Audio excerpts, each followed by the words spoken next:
పనులు లేక పస్తులు ఉండలేక కూలీ పనులకు వెళ్లిన కుటుంబ పోషణ ఆమెకు భారంగా మారింది. మిషన్ కుడుతున్నప్పటికీ వచ్చే డబ్బులతో పూట గడిచేది కాదు. అయినా కష్టాలను అధిగమిస్తూ క్యారీ బ్యాగుల తయారీ పరిశ్రమను స్థాపించింది. తనకు తాను స్వయం శక్తితో ఎదిగి తన తోటి 10 మహిళలకు ఉపాధి కల్పిస్తోంది. తోటి మహిళలకు మార్గదర్శిగా నిలిచిన కల్పనపై అంతర్జాతీయ మహిళా దినోత్సవం సందర్భంగా స్పెషల్ ఫోకస్.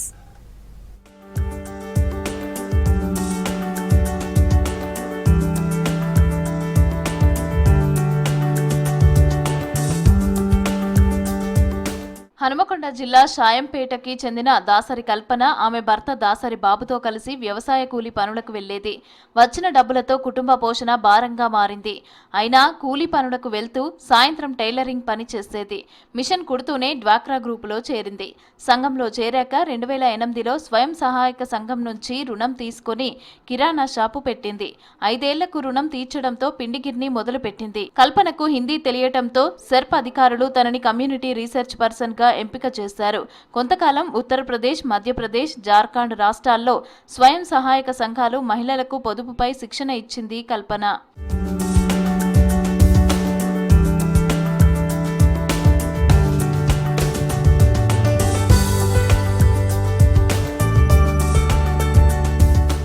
సిఆర్పీగా పర్యటనలకు వెళ్లినప్పుడల్లా 4 రోజుల పాటు అక్కడే ఉండాల్సి వచ్చేదని చెప్తున్నారు కల్పన. దీంతో తనకు తాను బతకడమే కాకుండా తాను 10 మందికి ఉపాధి కల్పించాలని 2001లో స్త్రీనిధి పథకం ద్వారా 2 లక్షల రుణం తీసుకున్నట్టు తెలిపింది. హైదరాబాద్ నుంచి ముడిసరుకు తెచ్చి ఇంట్లో ఉన్న మిషన్పై క్యారీ బ్యాగులు తయారు చేస్తున్నామని వివరించింది. బ్యాగులకు వినియోగదారుల నుంచి మంచి రెస్పాన్స్ రావడంతో లాభాలు వచ్చాయని తెలిపారు. దీంతో 2 దఫాలుగా 11 లక్షల రుణం తీసుకుని వ్యాపారాన్ని విస్తరించినట్టు చెప్తున్నారు కల్పన.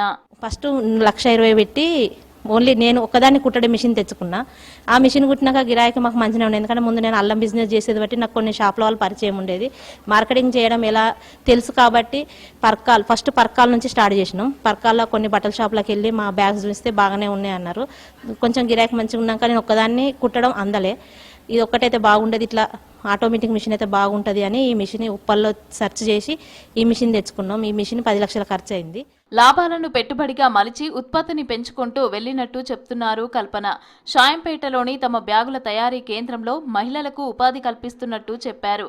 ఏడాదికి 1,25,00,000 వ్యాపారం చేస్తున్నామని తెలిపారు. తాము ఉపాధి పొందుతూ పలువురు మహిళలకు ఉపాధి కల్పిస్తున్నామని చెబుతున్నారు. 2 మగవాళ్ళు వాళ్ళిద్దరూ పనిచేస్తారు. దాంతోపాటు దగ్గర మహిళలు కూడా నాతోటి మహిళలకు ఒక 5గురికి పని కల్పిస్తానా. వాళ్ళకి రోజుకు 300 కూలీ ఇస్తా. ఎందుకంటే నా దగ్గర ప్యాకింగ్ చేయడము, ప్రింటింగ్ చేయడం పని రోజువారీగా ఉంటుంది.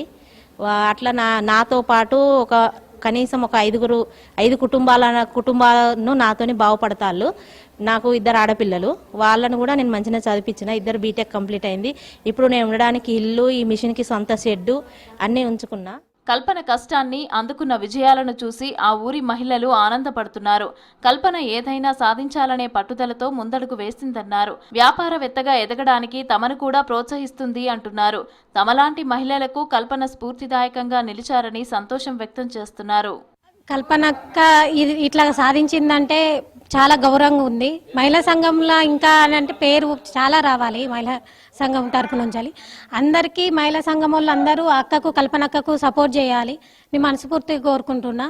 ఇంకొకటి ఏంటంటే అక్క ఎన్నో దేశాలు తిరిగి ఇలా చేసింది అని అంటే మాకు చాలా సంతోషంగా ఉన్నది. గ్రామీణ పేదరిక నిర్మూలన సంస్థ సహకారంతో మహిళా పారిశ్రామికవేత్తగా ఎదిగినందుకు గర్వంగా ఉందన్నారు కల్పన.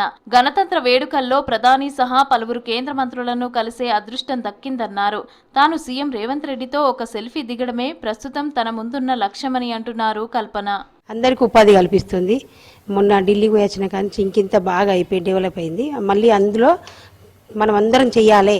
అందరూ మన ఆఫీస్కి పోయి అందరినీ సార్ వాళ్ళని అడుగుతాం, ఇది తీసుకొచ్చుకుందాం, అది తీసుకొచ్చుకుందాం, మన అందరికీ పని కలిగిస్తారు సార్ వాళ్ళతో అని మా ఏపీఎం సార్ వాళ్ళందరితోటి మనం పోయి ఇది అడుగుదాం, అది అడుగుదాం, ఉపాధి చేసుకుందాం అక్క అందరం కలిసి అని చెప్పి మాట్లాడుతుంది. కష్టాలను అధిగమిస్తూ పరిశ్రమ నెలకొల్పి ₹1 కోటి టర్నోవర్ చేస్తూ పలువురు మహిళలకు ఉపాధి కల్పిస్తున్న నేటి మహిళలకు ఆదర్శంగా నిలుస్తున్నారు దాసరి కల్పన.